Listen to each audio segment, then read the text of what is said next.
A very good morning. Welcome to my channel General Knowledge Shots. So today we are discussing about the important NCERT life process class 10th important points from the life process जो chapter है हमारा।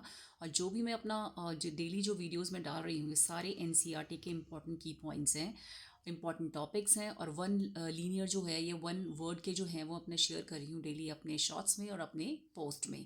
Please you go through it. ये सारे important points हैं NCERT के, please go through it.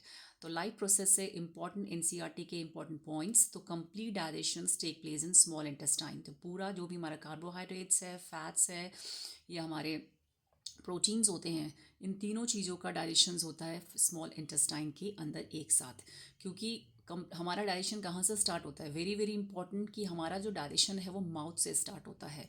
30% of carbohydrates हमारा कहाँ पे डाइजेस्ट होता है, माउथ के अंदर, जहाँ पे स्लैवरी ग्लैंड जो होती है वो स्लैवरी अमाइलेज का सिक्रीशन करती है जिसको हम टाइलिन भी कहते हैं, लार। दूसरी बात जो हमारा प्रोटीन का, अब सबसे पहले प्रोटीन का डाइजेशन कहाँ से स्टार्ट होता है, वो स्टार्ट हो जाता है हमारे स्टमक के अंदर से। तो प्रोटीन का डाइजेशन स्टार्ट हो जाता है स्टमक के अंदर से। उसके बाद हमारा जो फाइनल डाइजेशन होता है वो होता है हमारे स्मॉल इंटेस्टाइन के अंदर, जिसमें तीनों चीज़ों डाइजेस्ट होती हैं, वो protein, carbohydrates and fats. Now aerobic respiration. Aerobic respiration वो रेस्पिरेशन होते हैं जो प्रेजेंस ऑफ ऑक्सीजन की प्रेजेंट में होते हैं, उन्हें बोलते हैं एरोबिक रेस्पिरेशन, जिनको ऑक्सीजन की ज़रूरत होती है। जैसे हम रेस्पिरेशन करते हैं तो ऑक्सीजन के प्रेजेंट में करते हैं, हम ह्यूमन बींग्स किसकी प्रेजेंट में रेस्पिरेशन कर रहे हैं, ऑक्सीजन के प्रेजेंट में, तो है एरोबिक रेस्पिरेशंस। ये किस में होता है, माइटोकॉन्ड्रिया में।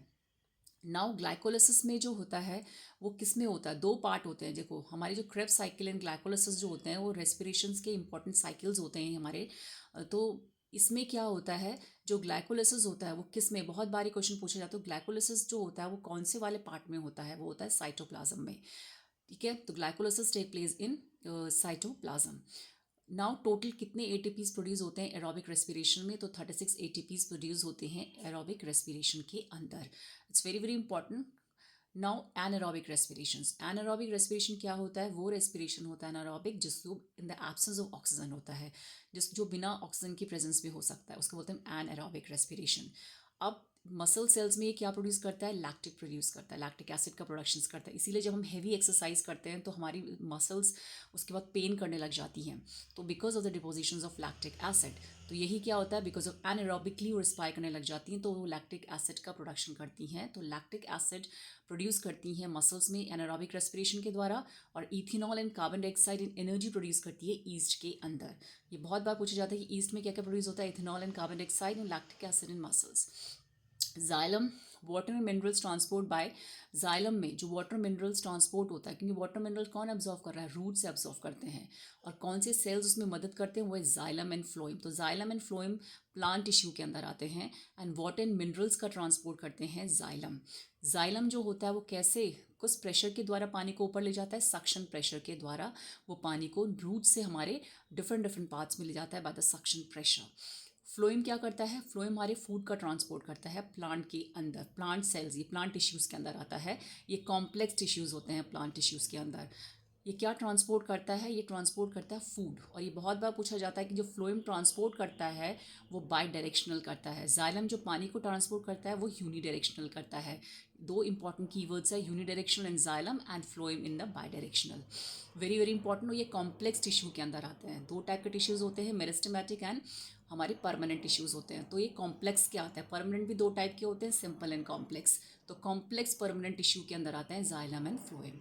नाउ जाइलम क्या होता है, ये बहुत बार पूछा जाता है कि जाइलम में कौन सा पार्ट लिविंग होता है। जैसे जाइलम के अंदर हमारे वेजल्स आते हैं, जकीज आते हैं, जाइलम पेरेन्काइमा, जाइलम फाइबर्स आते हैं।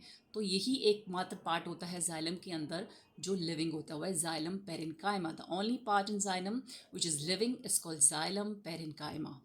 नाउ फ्लोएम में कौन सा सा पार्ट होता है, सारे लिविंग्स होता है लेकिन एक ही पार्ट होता है जो डेड होता है, वो होता है phloem fibre.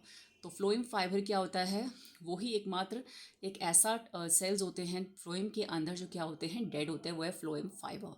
It's very very important. Villi क्या होते हैं, विली होते हैं, वो फिंगर लाइक प्रोजेक्शंस होते हैं स्मॉल इंटेस्टाइन्स के अंदर। They are the finger like projection small intestine, और ये सरफेस एरिया को बढ़ाते हैं एब्जॉर्प्शन के। जो खाना फाइनल डाइजेशन हमारे स्मॉल इंटेस्टाइन में होता है उसके फाइनल अब्जॉर्प्शंस को, ये सरफेस एरिया को इंक्रीज करते हैं विली। नाउ रेस्पिरेशन कैसा प्रोसेस है? ऑक्सीडेशन प्रोसेस है। ये एक्सोथर्मिक होता है, हीट को रिलीज करता है। तो ऑक्सीडेशन कैसा प्रोसेस है? It is a oxidation process. Photosynthesis कैसा प्रोसेस है? ऑक्सो रिडक्शन, रिडॉक्स रिएक्शंस के अंदर उसमें रिडक्शन ऑक्सीडेशन दोनों होता है। और ये पूछा जाता है कि किस में ऑक्सीडेशन हो रहा है, किस में रिडक्शन हो रहा है। Now exchange of gases in alveoli, जो हमारी एल्वोलाई में जैसे CO2 बाहर निकलती है, O2 अंदर आती है, तो इस किस प्रोसेस से ये सब कुछ होता है? By the process of diffusion. तो by the process of diffusion exchange of gases take place in alveoli. Now roots क्या ऑब्जर्व करती हैं? वाटर मिनरल्स को ऑब्जर्व करती हैं बाय ऑस्मोसिस। रूट क्या ऑब्जर्व करती हैं? Water and minerals by osmosis. तो जो भी हमारी रूट्स ऑब्जर्व कर रही हैं वाटर मिनरल्स को किस प्रोसेस से करती हैं? ऑस्मोसिस प्रोसेस से करती हैं। जो एक्सचेंज ऑफ गैसेज हो रहा है एल्वोलाई में किस प्रोसेस से हो रहा है? डिफ्यूजन प्रोसेस से होता है। विलाय क्या है? Finger like projection small intestine, जो सरफेस एरिया और अब्जॉर्प्शंस को बढ़ाती हैं स्मॉल इंटेस्टाइन के अंदर। तो दीज आर द इम्पॉर्टेंट की points from NCERT life process.